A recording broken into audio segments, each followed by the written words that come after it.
We are live, have been for a little bit, but that is okay. Hopefully the camera is set at the right spot. Okay, so I'm stuck in traffic.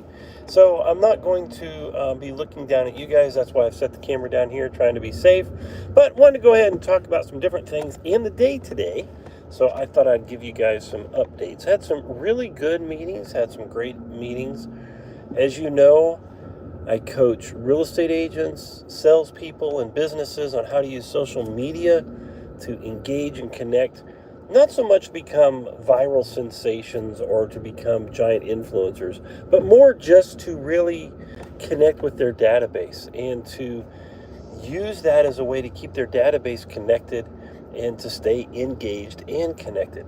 And so the meetings today were good. And every meeting I do, every live event I get to speak at, each speaking engagement I do, especially when there's questions and answer sessions, which is vital, I realize that video is so tough because it really gets into this core feeling of acceptance that we have, of the confidence of standing out, being unique, and maybe being laughed at or mocked or made fun of, or all of those kind of things. Not that we're trying to be in the popular crowd. I don't mean it that way.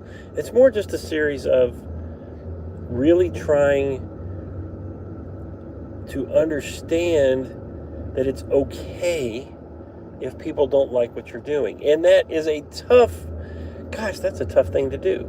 But I'll tell you this, if you're not doing social media video, if you're not connecting with people that way, in a way where they can get to know, like, and trust you, all of my trainings talk about that, you're going to fall behind. Google has got to learn to become social. I mean, they're the number one search engine, right? However, if you're not going to Google and searching for something, what good is Google going to be? People are going to social media platforms and they're engaging with people they know, people they like, influencers, and they're trusting those. That's why, selling on TikTok products, that's why that is taking off. People, especially newer generation, and the newer generations usually lead and everybody else follows, that's how they want information. The typical ad that has always worked, hey, here's the ad, viewer sees it, viewer connects with it, and viewer goes ahead and buys the product. Those type of marketing campaigns really don't work as effectively anymore because a new viewer is not wired that way anymore, that see an ad, engage, buy product. We watch this social media platform, we jump to this other social media platform, and what's happening is we're getting our information from different sources, different influencers, different people that we engage with, people that we connect with. And so if you're not part of that environment that is feeding into that connecting with people, then we're going to lose out, and we're going to find that we are not as effective. So my training platform is all about grassroots, starting at the bottom.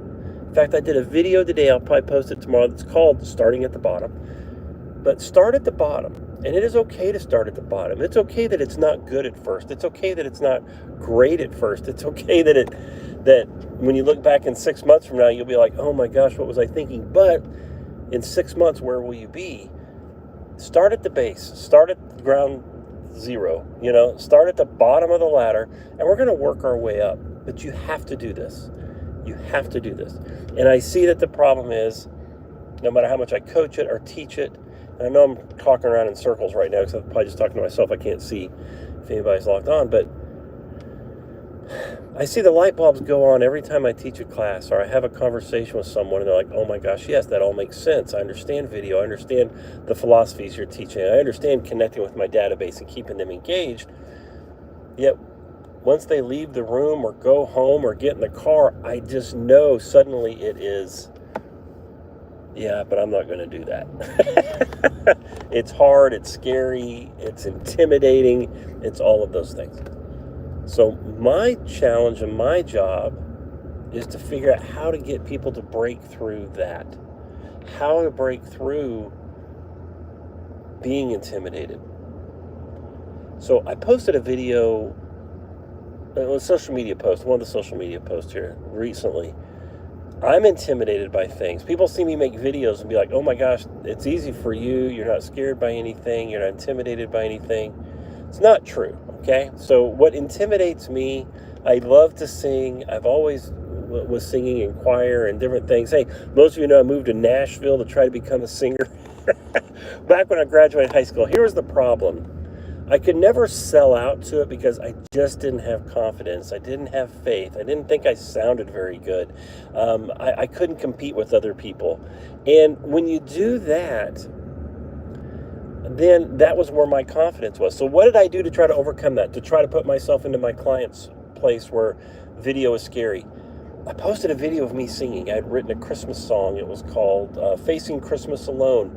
And my daughter-in-law sang it for us on the reel cut, and we did the music video, and it was beautiful, and she was beautiful, the song's beautiful. But we also did a rendition of me singing. And when I hear it, it's a little tragic, but at the same time,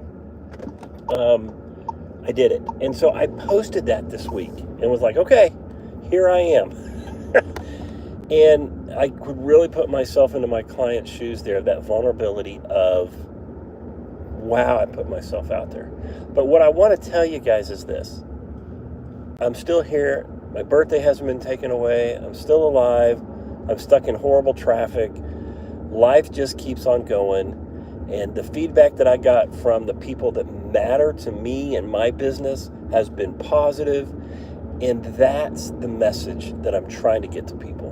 We're not making videos for people that don't like us. We're not trying to win over the haters. We're not trying to win over the negative people.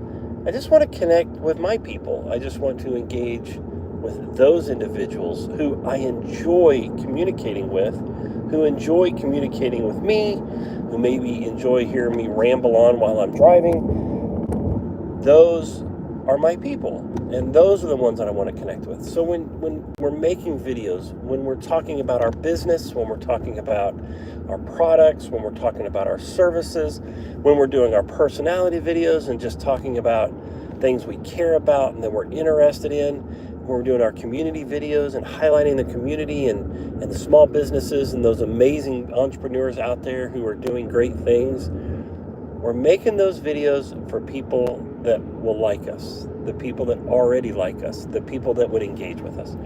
Enjoy the haters. I actually love the haters. Why do I love the haters? Well, I love the haters because they help the algorithm push it forward.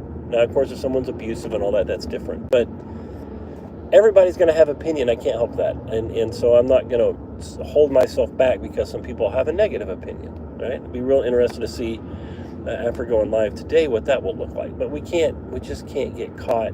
We can't get caught up in that. So it was an interesting day today. Another thing I had today, outside of video, was just a really good conversation with someone. Two people actually, it worked out, about what is your plan, what is your destination, what do you want your life to look like, especially when it comes to business. So at every stage of our lives, things happen, things change. As you guys know, if you know my story, had some major changes here recently, and changes that happened to me. So when you're planning out who you're going to be, what you're going to do, and what you're going to look at, you really have to look at where do you want to be in 5 years? What do you want your life to look like? What do you want your experiences to look like? And you have to design your plan to get there in 5 years so that you achieve that. Is what you want to do, is it scalable? Is it something you can accomplish? Are there enough hours in the day? Do you want to continue to trade dollars for hours? Or hours for dollars? So as you're doing your 5-year plan, it's really important to know what do you want that to look like in 5 years? What's the end goal in 5 years? And then design every step in between to get you there. So that was some great conversations that I had today. I also had a brainstorm today about social media. And, we put out social media content. We're doing our reels. We're doing all those kind of things. And all of that is great. I don't know if you guys can still see me at all. Probably not. I'm stuck in traffic if you're watching. But here's my thought on social media. And I'm probably going to do a video on this tomorrow. We put out our reels, our shorts, and all that. And then we 100% rely on the algorithms to keep that content relevant to our viewers and in front of people. Okay, well, that's great. So that's good. But what happens after it's 15 minutes of fame? Now, sometimes that 15 minutes of fame can circle back. So my clients on Thursday, when we do our morning call or do our coaching call, I am going to suggest this. Every time you post a video, copy that link from each one of the platforms that you put it in, TikTok, Instagram, Facebook, YouTube, wherever, and start building a weekly, if not weekly, at least monthly newsletter. And so for your database, on Mondays, send out a newsletter. It's like, hey, here's my fun videos this week. Here's all my business videos, everything you need to know about buying this. If you're a real estate agent, everything you need to know about buying a home, selling a home, all that kind of thing. Here's the specials we have for sale, for my people that sell cars and do those kind of things in the automotive industry. And send out that newsletter. And then also do hey, here's the fun ones. As you guys know, when I went to Academy and I bought those elf shoes, and it has 700,000 views on TikTok, and I made hundreds of dollars on a video of just filming elf shoes, Crocs, elf Crocs. But categorize that into a newsletter, and then start generating your own 15 minutes of fame back to those videos again outside of. That'll really help you on YouTube, especially if you're trying to be monetized and do those kind of things. But it's also a way for people to possibly continue to re-engage with you, and the algorithm's absolutely going to love that if you're bringing people back into these platforms, especially through links and things like that. So I think that is a really special and unique thing to do. All right, it looks like it's construction out here on 114 as I head past Trophy Club. I think I just broke free of where they're putting up all the barrels. So I'm going to get back to driving now, but I may kind of do these each day as my own daily diary of my journey of being an entrepreneur and a social media coach and a video coach and all of that. Don't know if we had any views. Don't know if anybody watched. If you did, hey, thank you.